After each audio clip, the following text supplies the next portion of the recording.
Welcome into the Fantrax Mailbag episode this offseason. My name is Nick Skrip. I'm the NFL content lead for Fantrax.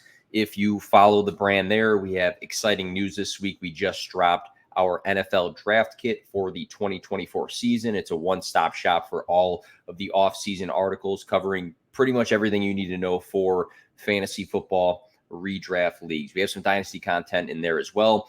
My mantra has always been play to win. And I truly believe that the draft kit helps you do just that. It's myself and the other writers over at Fantrax. Very excited to drop that this week. We continuously update that. So it's a one link click that you can find on the Twitter page. Again, it's going to be updated all off season. So the more articles that drop, the more content all in one spot there. I asked for questions from the fantasy community yesterday. Got some decent ones. I'm going to cover a couple here that I feel like are really good topics to cover and hit on. So we'll get into that in a second. Tell your buddies we're live here.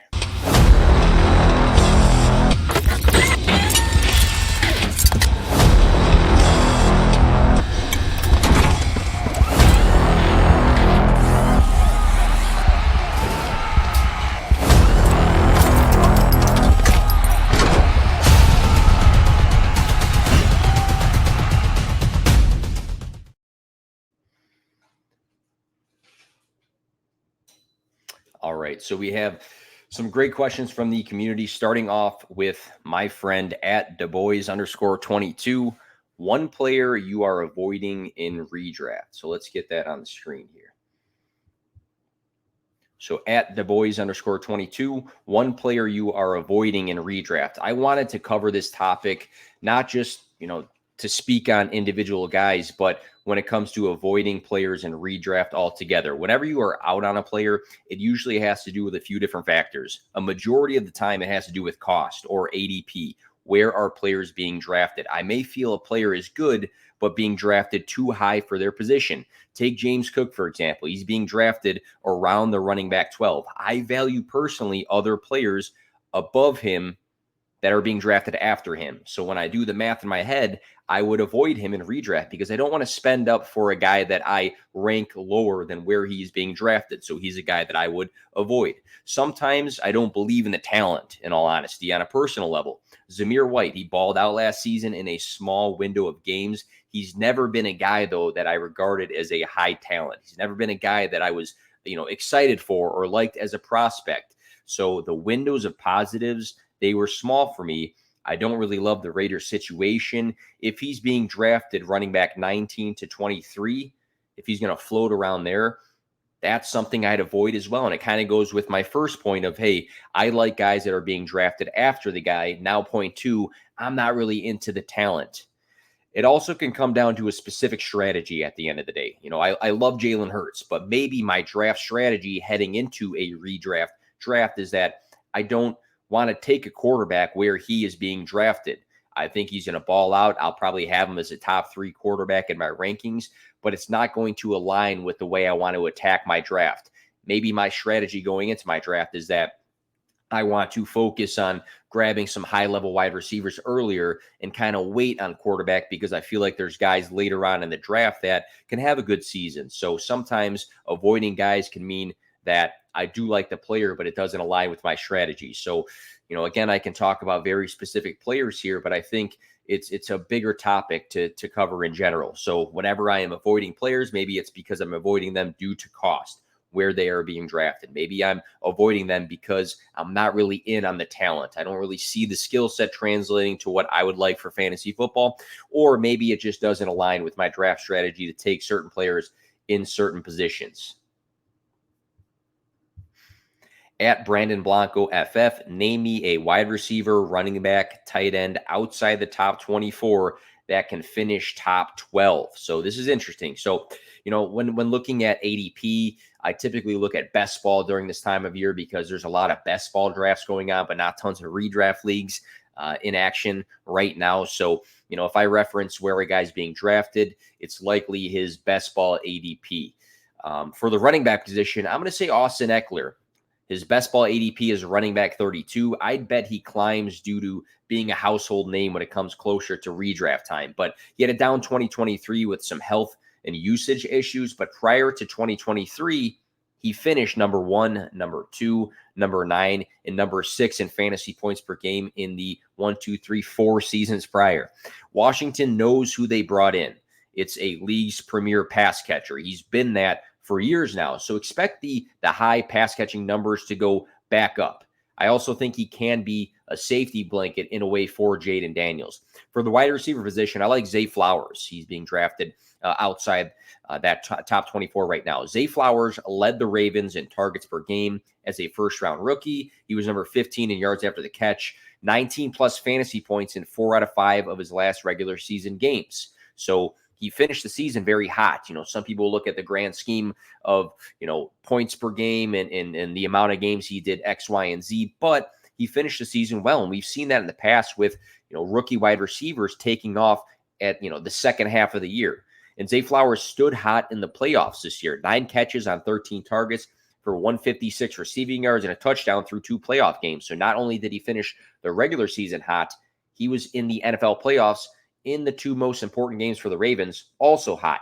So I think he can carry that over into his sophomore season with the Baltimore Ravens, even with a healthy Mark Andrews. It was a good sign to see Lamar Jackson having a great year through the air. He took a leap forward as a passer. So look for Zay Flowers in 2024. This one's a bit spicy for the tight end position because there's not a lot of guys that are outside the top 24 that may have the role that would make them very fantasy relevant. But I think Jonnu Smith is interesting. He's now with the Dolphins. Obviously, Tyreek Hill and Jalen Waddle will command a heavy target share, but Tua averaged 32.9 passing attempts per game last year, and he led the league in passing yards.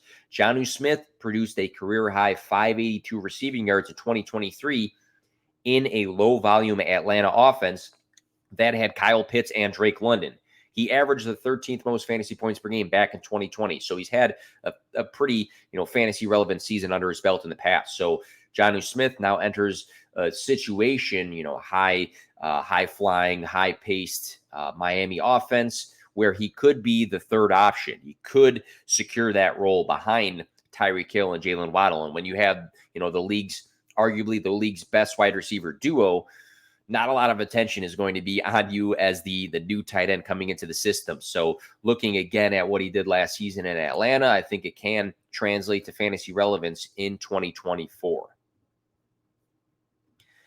Next one here, at Justin Tech. Is there a time to sit on your hands in Dynasty? I feel like my best move right now is no move at all. Rookie draft not till mid-August. Very interesting question. I think a lot of people need to hear things like this. So, make moves in Dynasty with the intention to always make your team better.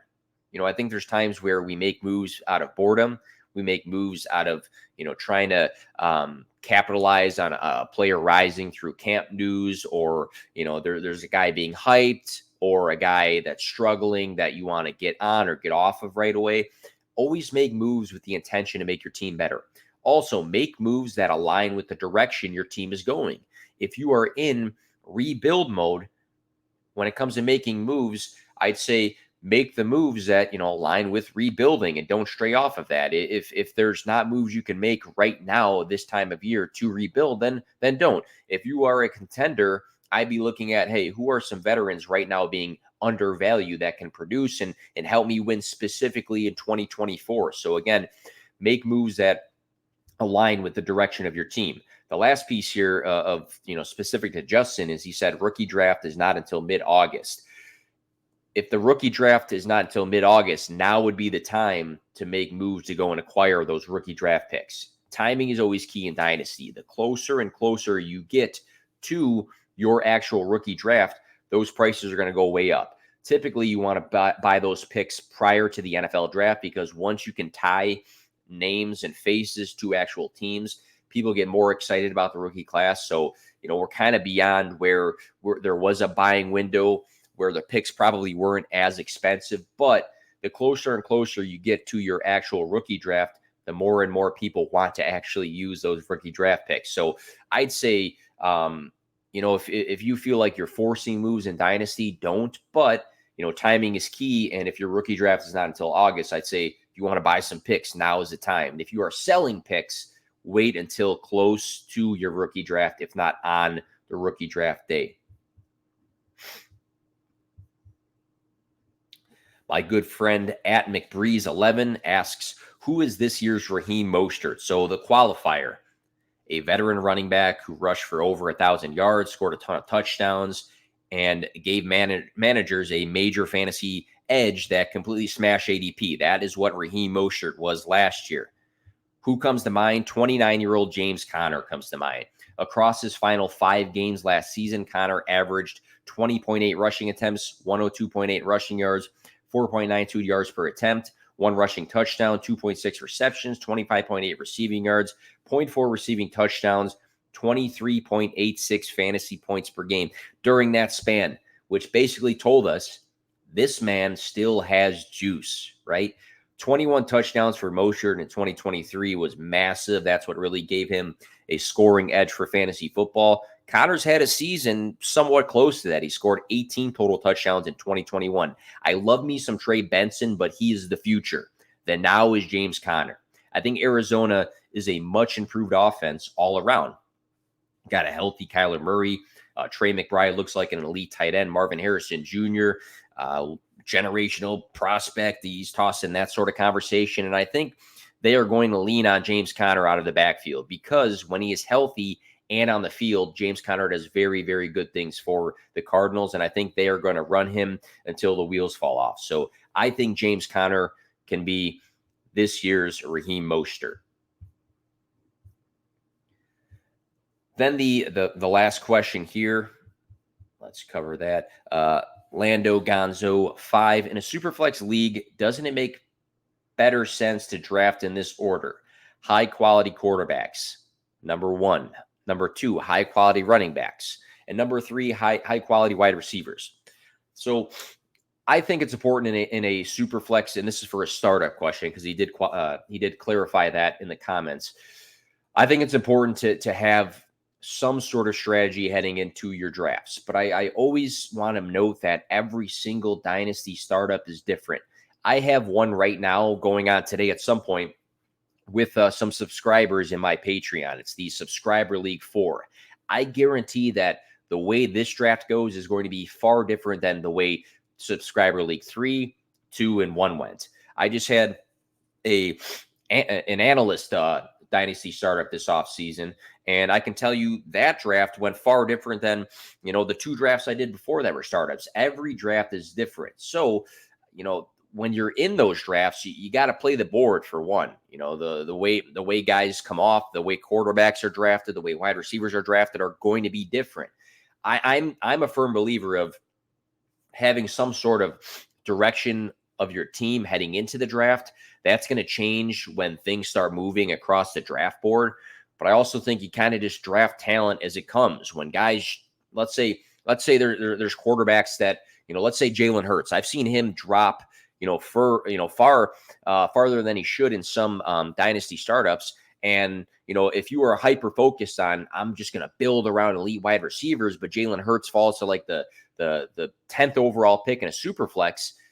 If you don't, jump on that cap, if you don't capitalize on that value drop, then I think you're kind of just, you're missing out on value in the ceiling of your team. I do think, high quality quarterbacks go a very long way in super flex leagues. Like we all know this, right? I think that you should make sure you have 2 very good quarterbacks when it comes to drafting your team. But at the same point, I think you got to take talent as it comes in. I think that there's plenty of data out there and there's plenty of research that shows, hey, in a dynasty super flex, it's smart to build around the elite quarterback. It's great to have the younger wide receivers. Maybe you can wait on running backs. I can agree and disagree on certain points to that, but just understand that every draft is different. For one, for 2, you should be taking best players possible, because at the end of the day, once your draft is over, you can move pieces around. You can trade, right? You can acquire guys off of the waiver wire depending on the depth of your league that could be a boost to your team.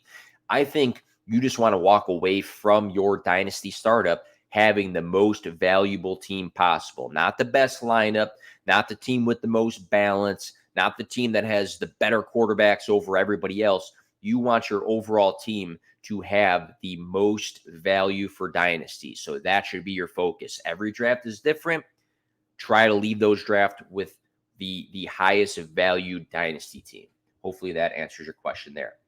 That's all I got, though. 15 minutes into it. I want to do this more often where I get a couple questions and talk about a couple topics that can be valuable topics to fantasy managers heading into 2024. So thank you guys for tuning in. If you enjoyed this podcast and you were listening, if you can toss it a like on X, Twitter, that'd be appreciated. You can follow me at P2W Fantasy on X. I'm plugging tons and tons of content in various forms every single day because I fucking love this stuff and I grind. So always with the intent to help you guys play to win. But again, I mentioned earlier at the beginning of the podcast, the Fantrax draft kit is now live. If you go to the website or if you go to the pinned tweet on Twitter or X, you can see that draft kit. It's going to be tons and tons of articles from different authors covering all topics to help you guys win the season. Thanks for tuning in, guys, and enjoy the day.